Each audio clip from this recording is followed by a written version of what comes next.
Bonjour à tous et à tous, les gars. Aujourd'hui, on va parler de 3 faits que vous devez impérativement accepter sur Dragon Ball Super, les gars. Juste avant de continuer la vidéo, n'hésitez pas à liker et vous abonner, ça me ferait sûrement plaisir. Et excusez-moi pour le retard. C'est vrai que ça fait pas mal de temps que je n'ai pas fait de short. Donc, vous inquiétez pas que dans les temps à venir, il y aura plus de shorts de faits. Donc, il y aura notamment, j'essaierai de faire 2 shorts par jour minimum. Et notamment les vidéos qui arriveront très prochainement, les vidéos longues. Avec évidemment de la préparation, etc. Donc bref, vous inquiétez pas, ça arrive. Ce sera plus vers le mois de juillet, voilà, mais en tout cas, ça arrive. Donc on va parler des 3 faits que vous devez impérativement accepter sur Dragon Ball Super, les gars. Premier fait, Gohan Beast est actuellement le plus fort, les gars. Pourquoi? Parce que vous allez me dire comme quoi Black Freezer est au-dessus. Alors les gars, actuellement, faut vous dire que Gohan Beast c'est le personnage qui se rapproche le plus du niveau de Whis et qui a même dépassé Virus et Black Freezer. Et même possiblement Vegeta Blue de son propre arc et Gogeta Blue du film Broly. Pourquoi? Parce que tout simplement le dernier guerrier qui est apparu dans Dragon Ball Super, c'est tout simplement Gohan, parce que pour rappel, pour ceux qui ne savent pas, actuellement c'est la fin du manga, ça veut dire que le manga, il n'y aura pas d'autres chapitres pour le moment. Donc on a eu le poisson oracle qui a dit comme quoi un jour un guerrier plus fort apparaîtrait.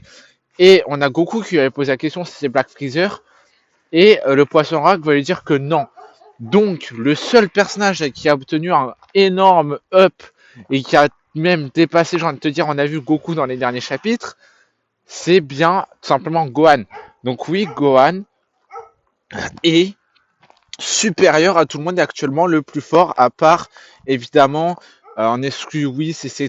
Parce que là c'est un autre level. Bref, il est actuellement le plus fort, les gars. Après, deuxième fait à accepter, les gars, c'est que Vegeta est actuellement beaucoup moins fort que Goku. Goku, à partir de l'arc Granola, il avait dépassé Vegeta. J'en parle même pas avec son mode Susanoo, son Ultra Instinct, et même son Ultra Instinct du dernier chapitre de Gohan Beast. Vegeta, il se fait marave. Il passe, il passe au minimum la forme Ultra Instinct non maîtrisée, mais ne passe pas plus. Voilà. Troisième fait à accepter, les gars, c'est que tout simplement, dans son combat contre Granola, je vois beaucoup de gens qui vont dire comme quoi il a mal axé Granola. Les gars, est-ce que vous avez vu le combat ou pas? Parce que Granola, quand il a veillé son deuxième œil, ses 2 yeux, il a défoncé Vegeta.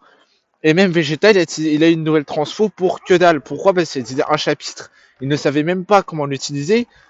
Et après, par la suite, on n'a jamais vu réutiliser cette transformation, même dans les derniers chapitres de DBS. Donc cette forme n'a servi à rien dans l'œuvre.